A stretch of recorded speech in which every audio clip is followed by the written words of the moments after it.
So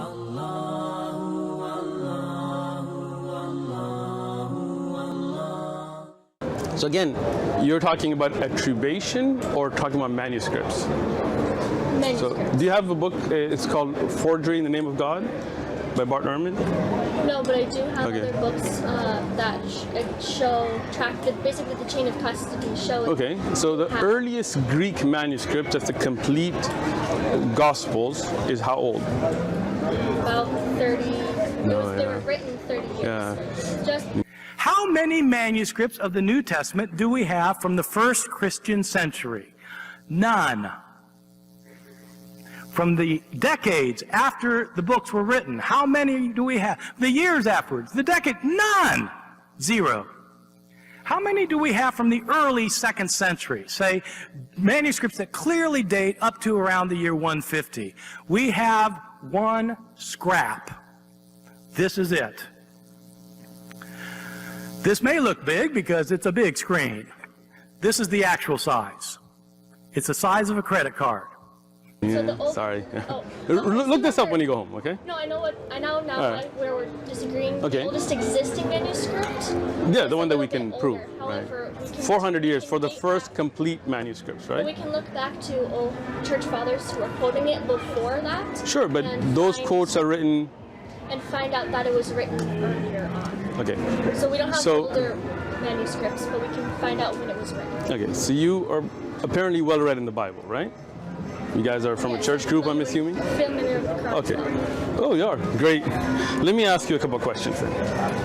I have a Bible.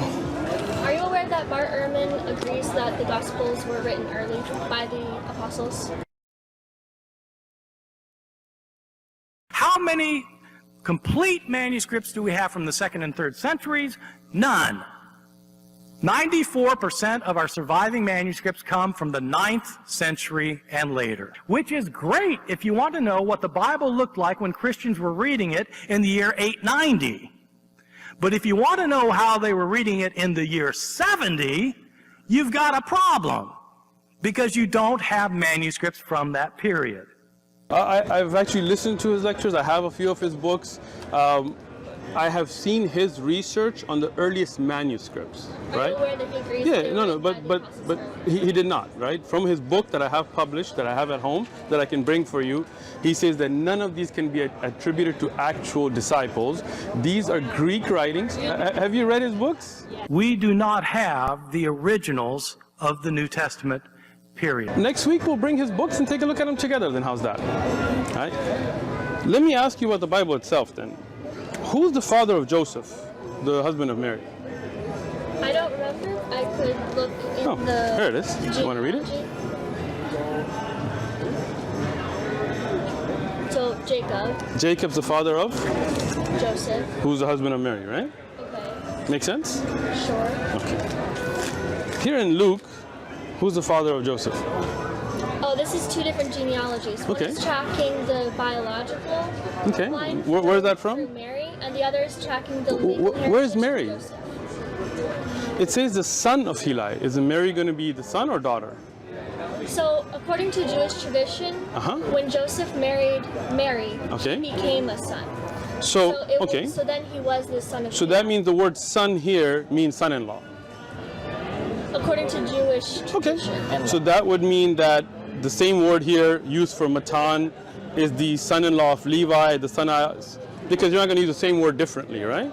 It's translated as son, but it's the same Greek word though.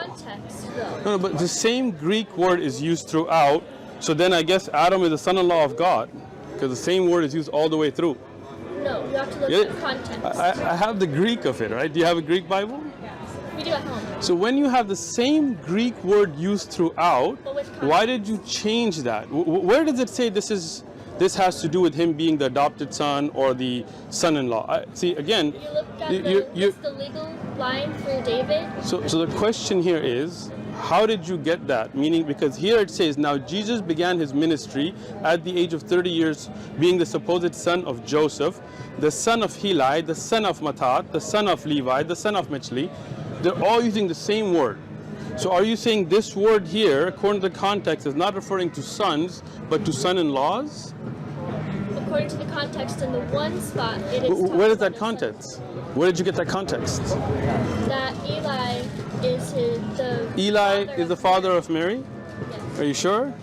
Yes. Eli is the father of Mary, biblically. That's what the context is saying. So Mary's father's name is what?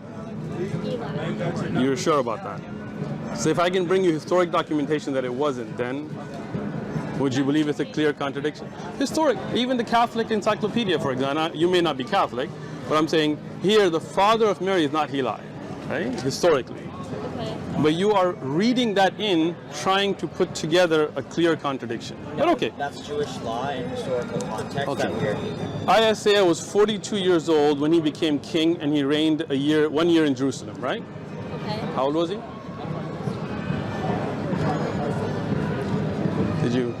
How old was he? Sorry. Okay. Isaiah was 42. when he became king, and he ruled 1 year. His mother's name is Athaliah, the granddaughter of Omri, right? Okay. Isaiah was 22 years old when he became king, and he ruled 1 year in Jerusalem, and his mother was Athaliah, the granddaughter of Omri. So was he 22 or 42? I'm not familiar with that one. So You guys don't have Bible studies and things? You don't study the Bible, or? No, we do. Okay, so you didn't come across this verse before? No. Okay, But you want to just take a... to get back to what I was talking about earlier, do you Okay. believe that Jesus was a person? Was It a... exists. Yes. Okay. Yes. And so the angel... But can we finish can we finish the Bible stuff first, or? I mean, I just want to understand. Do you believe that these are contradictions here, or no? I'm not familiar with them, but But do you see a contradiction between 22 years old and 42 years old? No, because... You don't see a contradiction between 22 and... So somebody can be 22 and 42 and rule 1 year. It could have been a different person. I'm not familiar. So this is where I'm glad that the mother and grandfather, how many Isaiahs ruled 1 year in Jerusalem that had a mother named Athaliah that was the daughter of Omri, the king of... There's only one. So here you have Isaiah, who is 22 years old. You have his mother's name, Athaliah, who's the granddaughter of Omri. You really believe there are two Isaiahs who had the same mother? We're not saying Okay, that, so we're saying that means we're the same. Not familiar with the one. It's not the same, but it's not two. I have a question for you. Go ahead. Do you believe that No, you're the going to skip over songs- this, right? Go ahead. So, I like to point out, she was actually trying to ask you questions. Go ahead. Ask her question. so according to the Quran, there is a previous book of Revelation, right? Yes. And so do you believe that the Injil and the Psalms are part of that? Okay. According to Muslim... Would you like me to answer? Yeah, I just clarify the Okay. question. Thank you.